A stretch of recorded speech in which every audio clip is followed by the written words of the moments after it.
नमस्कार, पहलाग प्रणाम दोस्तों, स्वागत है आपका देवभूमि करियर पॉइंट पर। आशा करता हूँ आप सभी लोग स्वस्थ होंगे, काफ़ी अच्छी आपकी स्टडी चल रही होगी। तो सबसे पहले आप सभी को रंगों के पावन पर्व होली की हार्दिक शुभकामनाएं।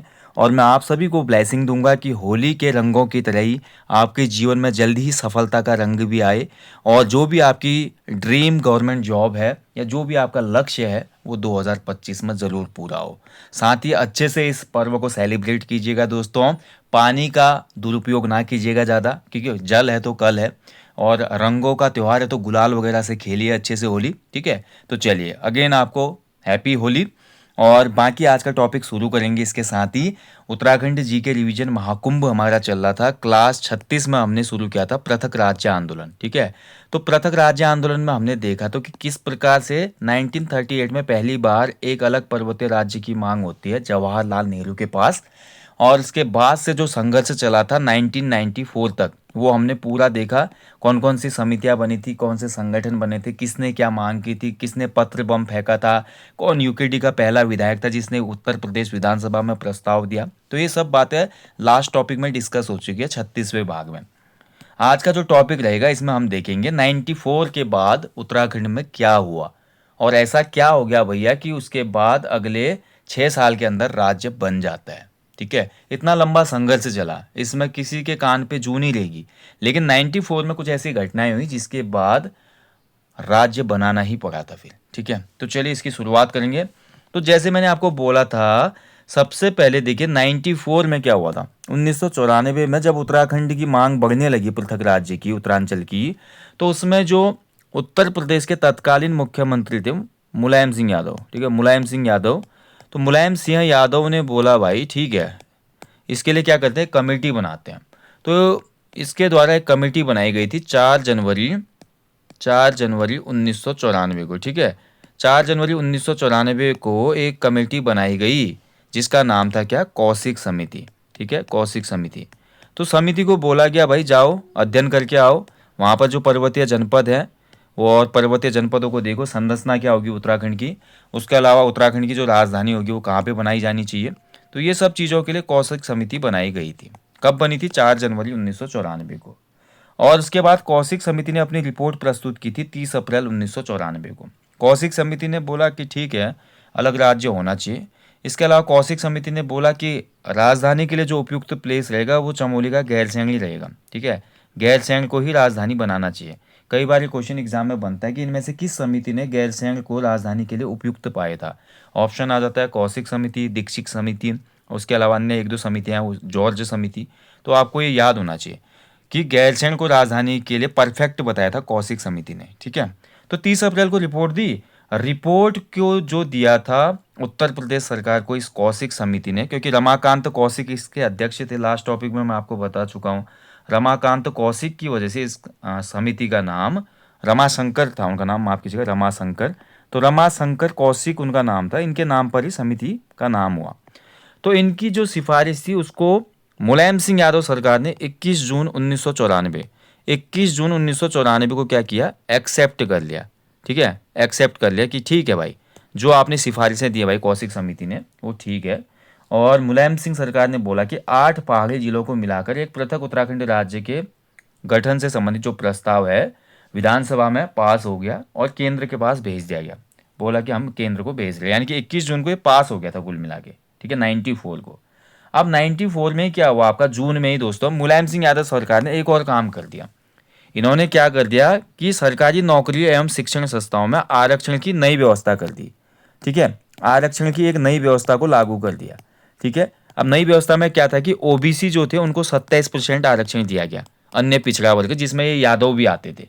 ठीक है, अब देखिए मुलायम सिंह यादव के लिए मेरे अंदर से कोई एक अलग से रिस्पेक्ट नहीं आता, हालांकि बहुत अच्छे लीडर के तौर पे जाने जाते हैं समाजवादी पार्टी के।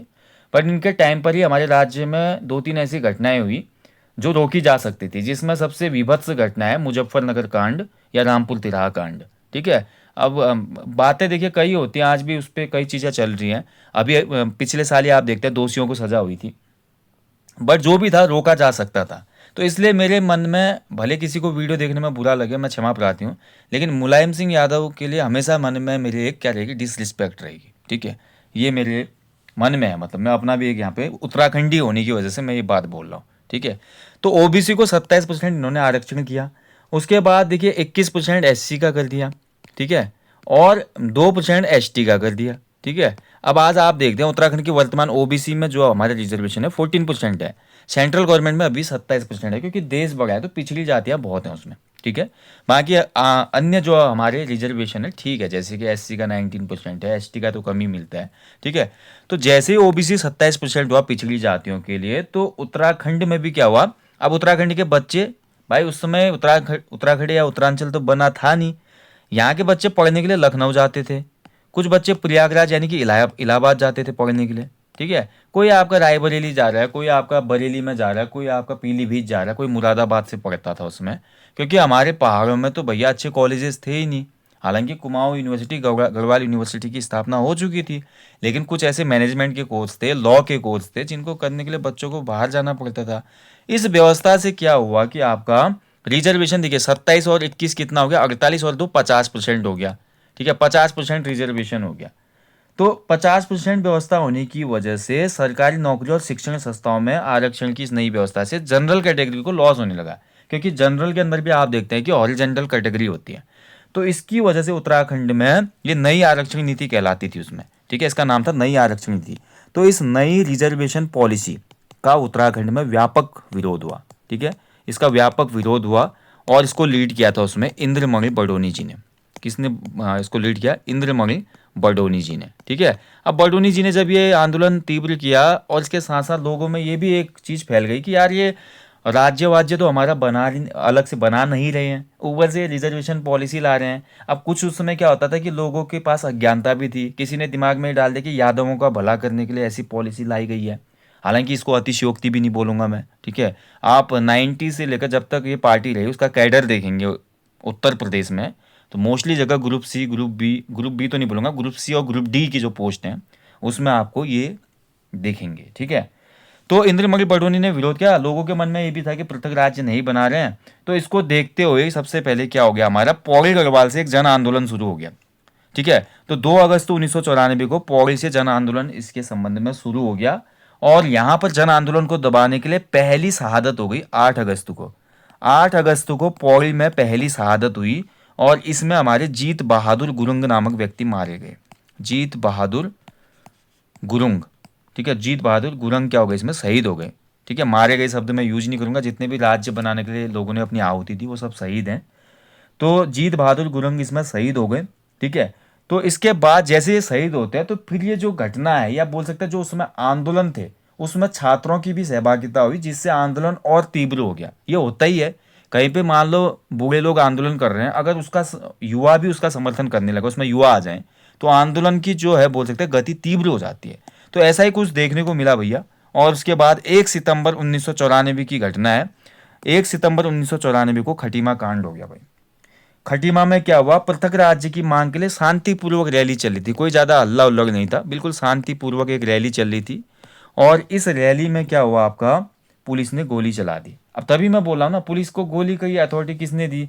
उस समय मुख्यमंत्री ये पास कर सकता था कि भाई कहीं पे भी कुछ भी होगा तो आप लोग किसी भी तरह से मतलब गोलियां नहीं चलाएंगे, भले आप पैलेट गन का यूज कर लो, आप जो हमारा आंसू बम होता है उसको फेंक लो, आंसू गोला होता है, ठीक है, इससे भीड़ को तितर बितर कर लो, लेकिन गोली डायरेक्ट चलाना तो आप समझ पा रहे होंगे। तो खटीमा में क्या हुआ, आंदोलनकारियों पे गोलियां चलाई गई, जिसमें 8 लोग शहीद हो गए भाई।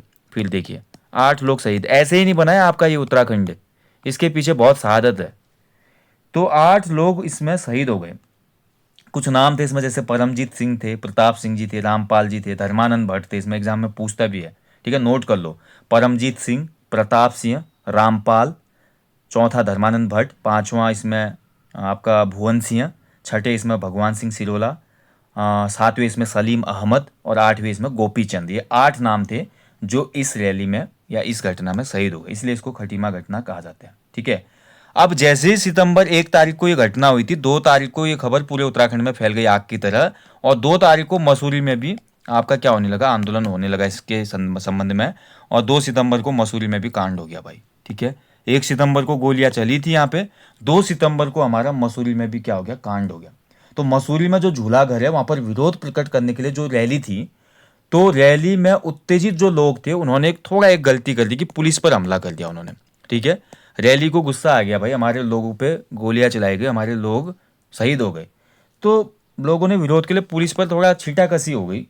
और इस घटना में उसमें यार छींटाकसी बड़ी हो गई, तो पुलिस के उसमें डीएसपी थे, उपाधीक्षक थे एक डीएसपी, पुलिस के एक डीएसपी थे उमाकांत त्रिपाठी जी। अब देखिए इनकी भी गलती नहीं थी, ऊपर से जो ऑर्डर आते हैं इनको फॉलो करने पड़ते हैं, तो उमाकांत त्रिपाठी जी भी इसमें मारे गए, ये भी शहीद हो गए। ठीक है।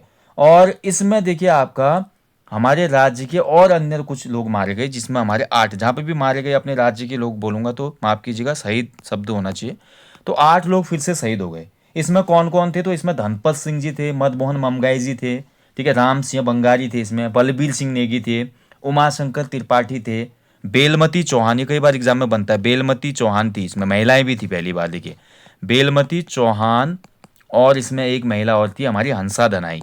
ये कई बार पूछता है कि हंसा दनाई और बेलमती चौहान जो थी किस घटना में शहीद हुई थी। ठीक है। और 8वां नाम था जेठू सिंह। ठीक है। तो कौन कौन थे इसमें, राम सिंह बंगारी, मदन मोहन ममगाई जी, बलबीर सिंह नेगी जी, धनपत सिंह, उमाशंकर त्रिपाठी, और इसके अलावा जेठू सिंह, बेलमती चौहान और हमारा हंसा दनाई। ठीक है। तो ये आपको ध्यान रखना है। बाकी देखिए जो ये आंदोलन था मसूरी वाला, इसका नेतृत्व तो कौन कर रहा था, क्वेश्चन बनता है, हुकुम सिंह जी थे एक वहाँ पे, हुकुम सिंह जी इसका नेतृत्व कर रहे थे। ठीक है। तो ये कांड हो गया भाई। अब इसमें भाई देखिए उसके बाद तो फिर जैसे ही ये 2 घटनाएं हुई, तो 2 घटनाओं के बाद तो गजब ही हो गया फिर उत्तराखंड में। ठीक है। माहौल बिल्कुल गर्मा गया। और माहौल गर्माया तो एक घटना और हो गई बीच में, 15 सितंबर 1994 को बाटा घाटा कांड हो गया था। ठीक है। मान लीजिए मसूरी को आने वाले जो रास्ते थे ना, यहाँ पे रास्तों को रोक दिया गया। ठीक है। तो इसी बीच में फिर आपके झड़प वगैरह हो गए, तो इसी को बाटा घाटा कांड कहा जाता है। क्लियर हो गया।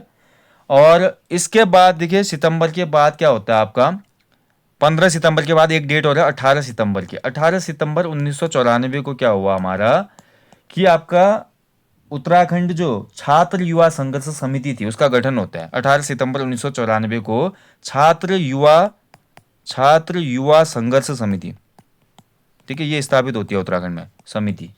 कहाँ पे गठित हुई है, आपकी रामनगर में गठित हुई। ठीक है। तो इस सम्मेलन, इन्होंने एक सम्मेलन किया, इस सम्मेलन में बोला गया कि 1 और 2 अक्टूबर को दिल्ली में हम जाएंगे और प्रदर्शन करेंगे। तो सभी लोग 1 अक्टूबर को निकल गए दिल्ली के लिए, कहाँ से, देहरादून से इकट्ठे हो गए। ठीक है। अब जब ये लोग आगे निकले तो ये पता चल गया भैया दिल्ली जा रहे हैं लोग, और शासन और पुलिस की मिली भगत से ये घटना हो गई 2 अक्टूबर 1994 की, जो उत्तराखंड राज्य की मैं बोलूँगा कि सबसे बड़ी घटना थी राज्य आंदोलन के दौरान। इसमें देखिए क्या हुआ, रैली में जो भाग लेने जा रहे थे आंदोलनकारी, उन पर मुजफ्फरनगर जो वर्तमान यूपी है, वहाँ पर रामपुर तिराहा है, उस तिराहे को रामपुर तिराहा कहता है। मुजफ्फरनगर में क्या किया गया, गोलियां चला दी गई। ठीक है। वहाँ पे बसें जो जा रही थी हमारी, उन बसों को रोका गया, उन बसों को रोक कर भाई हमारा क्या हुआ, गोलियां चला दी गई। तो इन गोली चलाने की वजह से वहाँ पर भी हमारे क्या हुए, कुछ लोग शहीद हो गए, जिनमें कुछ लोग थे रविंद्र रावत थे, सत्येंद्र सिंह चौहान थे, गिरीश कुमार जी थे, सूर्य प्रकाश थपलियाल जी थे, राजेश लखेड़ा थे, अशोक कुमार कोशिव थे। तो इन लोगों की इसमें शहादत हो गई। ठीक है। और जैसे ही भैया आपका इस घटना का देखिए, ये घटना जब हो जाती है तो इस घटना का फिर 3 अक्टूबर को 94 को फिर इसका विरोध होता है, 1994 को इस घटना का देहरादून में विरोध होता है। ठीक है। देहरादून में, तो देहरादून में जैसे इस घटना का विरोध होता है तो देहरादून में भी गोली चला दी भाई शासन ने, जिसमें 4 लोग फिर शहीद हो गए, राजेश रावत, बलवंत सिंह जगवाण, दीपक वालिया और जयानंद बहुगुणा जी, 4 लोगों की फिर यहाँ पर क्या हो गई, शहादत हो गई। कोटद्वार में भी आपके 2 लोग शहीद हो गए 3 अक्टूबर को ही, पृथ्वी सिंह बिष्ट थे, राकेश देवरानी थे। नैनीताल में प्रताप सिंह बिष्ट शहीद हो जाते हैं। ठीक है। यानी कि 2 और 3 अक्टूबर इसलिए बहुत बोल सकते हैं कि आपका खूनी दिवस है उत्तराखंड में। उत्तराखंड के लोगों को गोली से मार दिया गया शासन के द्वारा, केवल एक पृथक राज्य आंदोलन के लिए। कोई ऐसी बड़ी मांग थोड़ी की थी, है ना, हम तो अपना ही हक मांग रहे थे। राज्य बड़ा था, मूलभूत सुविधाएं हम तक पहुंचती नहीं थी पहले। ठीक है, समझ पा रहे होंगे। तो 2 अक्टूबर 1994 की घटना में केवल गोलियां नहीं चलाई गई, इसमें और भी चीज़ें हो गई। महिलाएं जो जा रही थी बसों में भर के, महिलाएं थी इसमें, तो इनको मुजफ्फरनगर में रोका गया, बस में जो महिलाएं थी, और पुलिस ने, समझ ही सकते हैं आप, रात का समय था, बसों को रोका गया, पुरुषों को मारा गया बेरहमी से, और कुछ महिलाओं को इसमें क्या किया गया, उनके साथ बलात्कार जैसी घटनाएं हुई।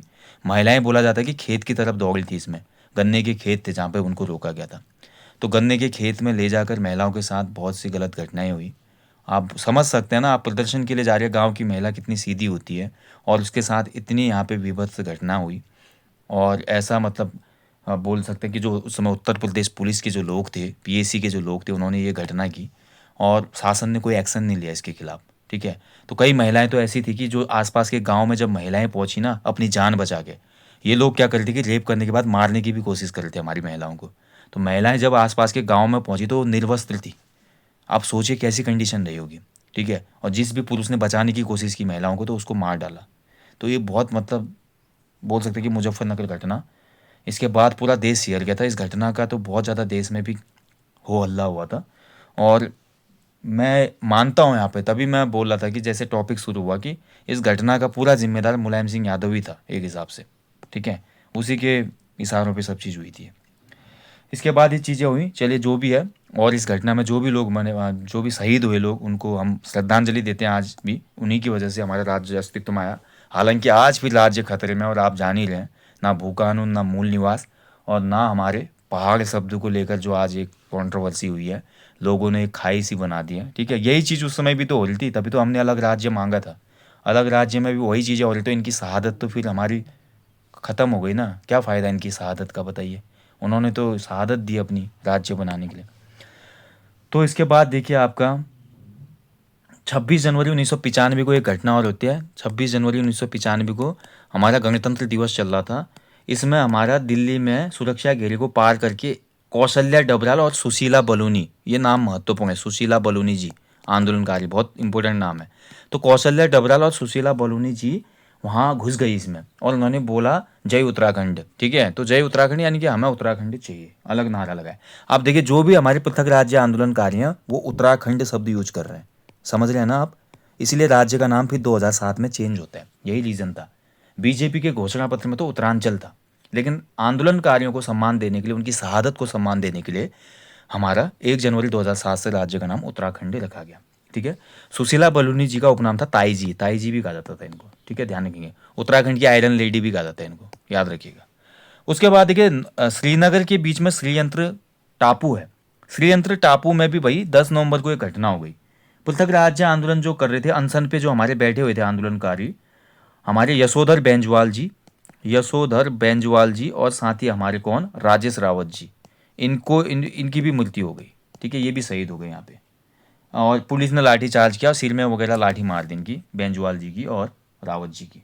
तो यशोधर बेंजवाल और राजेश रावत जी किस घटना में शहीद हुए थे, क्वेश्चन आता है 10 नवंबर 1995 श्रीनगर श्रीयंत्र टापू पर। ठीक है, इसके बाद तो भाई ये आग बहुत ज़्यादा फैल गई देश में, और फाइनली उस समय 15 अगस्त 1996 को लाल किले के प्राचीर से एच.डी. देवगौड़ा तत्कालीन भारतीय प्रधानमंत्री को घोषणा करनी पड़ी थी कि हम उत्तरांचल राज्य बनाएंगे। प्लीज़ आप लोग ऐसे अनशन ना कीजिए, आंदोलन ना कीजिए, आप हिंसा ना कीजिए। ठीक है, तो आप लोगों के लिए अलग राज्य बनाया जाएगा, तो ये बोला गया।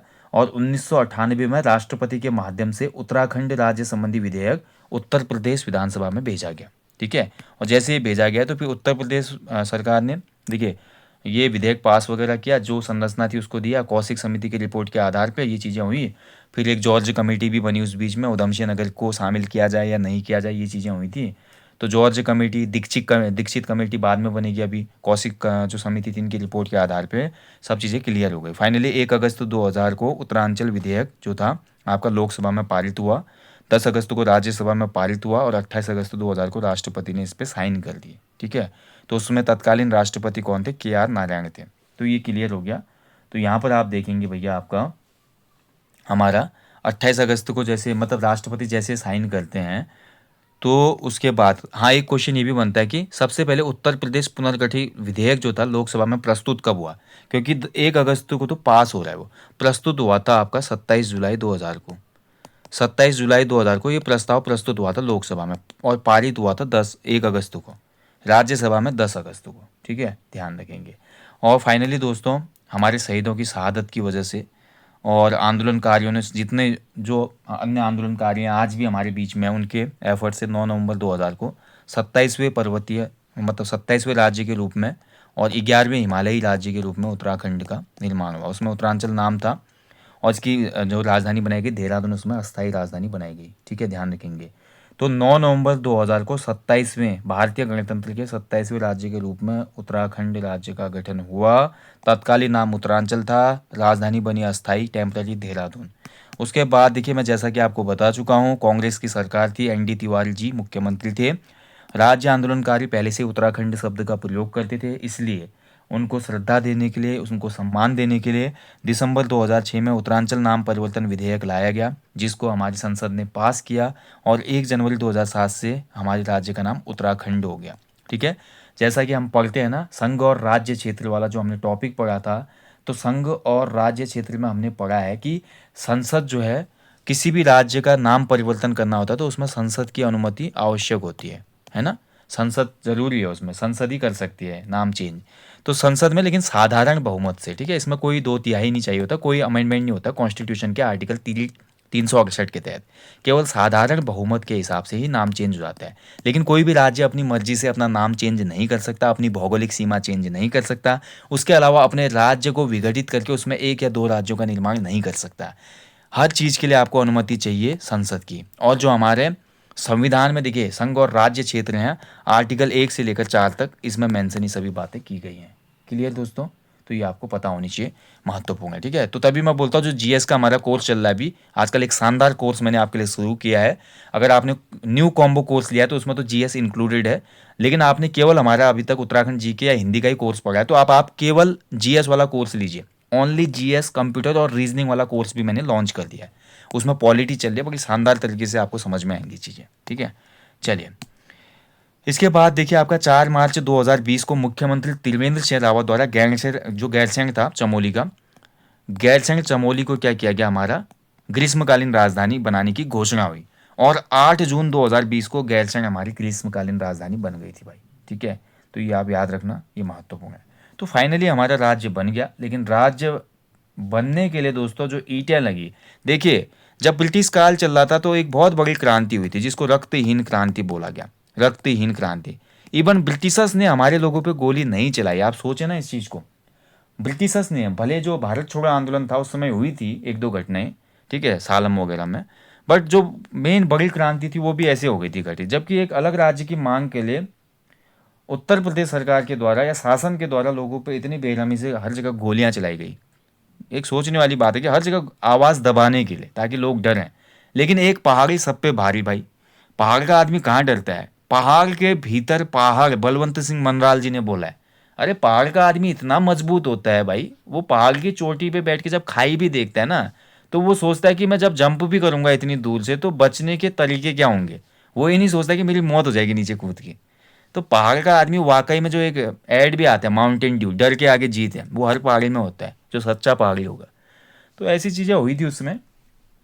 इसके अलावा कुछ अन्य महत्वपूर्ण पॉइंटों को आप नोट करेंगे भैया, जैसे कि आपका एक बनाया था हमारा, देखिए कौशिक समिति। गैरसैंण को राजधानी बनाओ किसने बोला था, गैरसैंण को राजधानी के लिए अपनी सहमति दी थी कौशिक समिति ने। ठीक है, कौशिक समिति, ये क्वेश्चन बनता है इसलिए बोल रहा हूँ। कौशिक समिति ने बोला हाँ भाई ठीक है, गैरसैंण जो है राजधानी होनी चाहिए, चमोली का जो गैरसैंण है राजधानी होनी चाहिए, उसने पहले ही बोल दिया था। लेकिन एक ऐसा हमारा अंतरिम भाजपा सरकार ने एक ऐसी समिति बनाई जिसका नाम था दीक्षित समिति। अंतरिम भाजपा सरकार ने एक दीक्षित समिति बनाई थी 2001 में। इस समिति ने बोला भैया गैरसैंण जो है राजधानी के लिए सही नहीं है। कभी क्वेश्चन बनेगा, इसके जो मेन अध्यक्ष थे जस्टिस वीरेंद्र दीक्षित थे। इन्होंने मुख्यमंत्री को जब अपनी रिपोर्ट सौंपी तो इन्होंने बोला भाई गैरसैंण राजधानी नहीं हो सकती, बहुत सी खामियां हैं इसमें। ठीक है, और बोला कि देहरादून ही राजधानी ठीक है। तो ये हमारा क्वेश्चन बनता है कई बार एग्जाम में। और देखिए दीक्षित आयोग ने जो है राजधानी के लिए कुछ महत्वपूर्ण प्लेसेस को सुझाया था। दीक्षित आयोग ने बोला था कि राजधानी या तो देहरादून बन सकती है, ठीक है, या राजधानी को आप बना लो काशीपुर, या राजधानी को आप बना लो रामनगर, रामनगर भी ठीक है। ठीक है, या उन्होंने बोला कि आप राजधानी को बना सकते हो आपका ऋषिकेश में। ठीक है, ऋषिकेश में, ध्यान रखेंगे ऋषिकेश। और इस लिस्ट में जो नाम था लास्ट में गैरसैंण था। ठीक है, ऋषिकेश के बाद गैरसैंण लास्ट 5वां नाम था इसमें हालांकि। ठीक है, तो ये आपको ध्यान रखना है। तो फाइनली क्या हुआ भाई, हमारा यहाँ पे कोई बात बन नहीं पाई और जब तक 2020 तक त्रिवेंद्र सिंह रावत की घोषणा नहीं हुई तब तक हमारी राजधानी देहरादून ही थी अस्थायी। बट ग्रीष्मकालीन बनने से हमारे गैरसैंण की राजधानी बन गई, उत्तराखंड भी 2 कैपिटल वाला स्टेट बन गया। और लेकिन सबसे पहले क्वेश्चन एक बनता है भाई, क्वेश्चन ये बनता है कि गैरसैंण में पहला जो हमारा विधानसभा का जो हमारा भवन बना था, ठीक है, तो शिलान्यास कब हुआ था। तो 14 जनवरी 2013 को मुख्यमंत्री विजय बहुगुणा ने भराड़ीसैंण में हमारा द्वितीय विधानसभा का जो औपचारिक है शिलान्यास किया था उसमें। ठीक है, और 2014 में बन भी गया था। ये आपको याद रखना है, ठीक है। बाकी और अन्य महत्वपूर्ण तथ्यों की मैं बात करता हूँ तो राज्य गठन के दौरान कुछ महत्वपूर्ण समितियां थी जिनको आपने याद रखना है। जैसे एक बना था उत्तराखंड मुक्ति मोर्चा। उत्तराखंड मुक्ति मोर्चा कब बना था? तो उत्तराखंड मुक्ति मोर्चा बना था आपका, बना लेता है एग्जाम में क्वेश्चन, मैच द फॉलोइंग, 1991 में। एक बना था आपका पृथक पर्वतीय राज्य परिषद। एक तो पर्वतीय राज्य परिषद था, एक था पृथक पर्वतीय राज्य परिषद, ठीक है। तो ये बनी थी कब? तो पृथक पर्वतीय राज्य परिषद 1993 में। एक बना था Uttarakhand people's front. Uttarakhand people's front, people's front, ठीक है। और ये बना था आपका कब? ये 94 में ही बना था, 94 में। और एक मैंने आपको बता दिया उत्तराखंड छात्र युवा संघर्ष समिति बनी थी 1994 में, ठीक है। तो ये कुछ महत्वपूर्ण समितियां हैं जो राज्य गठन के दौरान या राज्य आंदोलन के दौरान बनी थी, ठीक है, ध्यान रखेंगे। हाँ, एक याद कर लो भैया आपका, उधमसिंह नगर। उधमसिंह नगर को उत्तराखंड में शामिल किस समिति की अनुशंसा पे किया गया? तो ये थी जॉर्ज समिति, ठीक है, जॉर्ज कमेटी। जॉर्ज कमेटी ने बोला कि उधमसिंह नगर भाई उत्तरांचल या उत्तराखंड के पास होना चाहिए, ठीक है। और बहुत सही भी किया, क्योंकि देखिए भाई हमारा अन्नागार है, सबसे बड़ी खेती का लैंड जो है इसी में, और इंडस्ट्रियल एरिया भी हमारा इसी में है ज़्यादातर, जैसे कि पंतनगर हो गया, रुद्रपुर हो गया, सितारगंज हो गया, ठीक है। तो ये सभी हमारे इंडस्ट्रियल एरिया हैं। तो उधमसिंह नगर हमारे लिए महत्वपूर्ण था। एक और पॉइंट बनता है, कौशिक समिति ने 3 मंडल बनाने की सिफारिश की थी, ठीक है। कौशिक समिति ने बोला कि भाई 3 मंडल बनाओ, हालांकि अभी 2 ही मंडल हैं, कुमाऊं मंडल और गढ़वाल मंडल। कौशिक समिति चाहती थी कि 3 मंडल बनाए जाए। एक था तराई मंडल, इसमें एक्स्ट्रा तराई मंडल, कुमाऊं मंडल और गढ़वाल मंडल, ठीक है। ये 3 मंडलों का सुझाव दिया था। कभी क्वेश्चन आपका बन सकता है एग्जाम में, किस समिति ने 3 मंडल का सुझाव दिया था। क्लियर हो गया, ठीक है।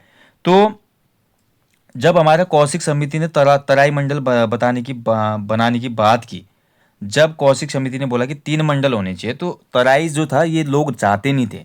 इसके लिए हमारी एक खबरदार रैली भी हुई थी अक्टूबर 2000 में। ये भी क्वेश्चन बनता है, उत्तराखंड में खबरदार रैली कब हुई थी? तो खबरदार रैली पृथक राज्य आंदोलन से संबंधित है। उत्तराखंड संयुक्त संघर्ष समिति ने देहरादून में खबरदार रैली आयोजित की थी सन 2000 में, ठीक है, अक्टूबर में।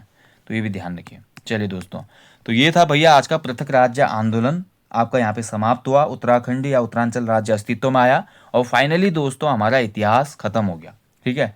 फाइनली हमारा जो इतिहास है उत्तराखंड का, इसमें हालांकि आर्ट एंड कल्चर मैंने आपको पहले ही करा दिया है रिवीजन महाकुंभ में, लेकिन उत्तराखंड इतिहास यहाँ पे समाप्त होता है। अब उत्तराखंड के स्टैटिक टॉपिक या कुछ ज्योग्राफी के टॉपिक शुरू करेंगे, ठीक है, जो एग्जाम में जहाँ से बार बार क्वेश्चन बनते हैं। रिवीजन महाकुंभ में दोस्तों अगर आपको मेरा एफर्ट पसंद आ रहा है तो प्लीज़ अपना लाइक ज़रूर करें वीडियो के लिए, और अपना बहुमूल्य कमेंट भी दें आज की क्लास आपको कैसी लगी। बाकी आपको जल्दी मिलेंगे दोस्तों, हमेशा की तरह बोलूँगा, अपने जीवन में कम से कम एक पेड़ लगाएं और लोगों को भी इसके लिए अवेयर करें। बाकी अगर आप हमसे केवल जीएस का कोर्स पढ़ना चाहते हैं या कोई भी कोर्स आप लेना चाहते हैं तो एप्लीकेशन स्टोर पे आपका होली ऑफर चल रहा है, और हर कोर्स पे आपको 20% ऑफ मिल रहा है, सभी कोर्सेज पे, मॉक टेस्ट पे, फुल टेस्ट पे, करंट अफेयर के टेस्ट पे, फुल कोर्सेज पे, हिंदी ओनली हिंदी कोर्स हो, ओनली उत्तराखंड कोर्स हो, ओनली जीएस कोर्स हो, या कॉम्बो कोर्स हो जिसमें सभी चीज़ें हैं इंक्लूडेड, तो इन सभी में आपका 20% ऑफ है। फॉरेस्टर की मॉक टेस्ट पे आप उसमें भी 20% का लाभ उठा सकते हैं, ठीक है। चलिए बाकी मिलेंगे दोस्तों जल्दी ही, और ये सीरीज अभी चलती रहेगी उत्तराखंड रिवीजन महाकुंभ। अगर इसको दिल से फॉलो करेंगे, यकीन मानिए बहुत अच्छे से उत्तराखंड आपकी कवर हो जाएगी, ठीक है। चलिए बाकी एक फ्रेश कोर्स लाने की भी मैं सोच रहा हूँ एप्लीकेशन पे, फ्रेश कोर्स उत्तराखंड का, ठीक है, फ्रेश कोर्स लाया जाए, फिर से एक नया कोर्स, डिटेल्ड कोर्स, फिर से और गहराइयों के साथ और तथ्यों के साथ, और ज़्यादा महत्वपूर्ण बोल सकते हैं कि एक पूरा सारांश लाया जाए उसमें हर चैप्टर का, और अलग अलग किताबों से डेटा निकाल के। अगर आप इसमें इंटरेस्टेड है तो बताइएगा ज़रूर, क्या आप चाहते हैं कि एप्लीकेशन पे एक नया उत्तराखंड का कोर्स शुरू किया जाए? पेड कोर्स होगा हालांकि, लेकिन फ़ीस नॉमिनल रहेगी, वही 499 या 599 इसमें कोर्स फी रखूँगा मैं, ठीक है। तो बताइएगा आप लोग ज़रूर। थैंक यू दोस्तों, अगेन आप सभी लोगों को हैप्पी होली।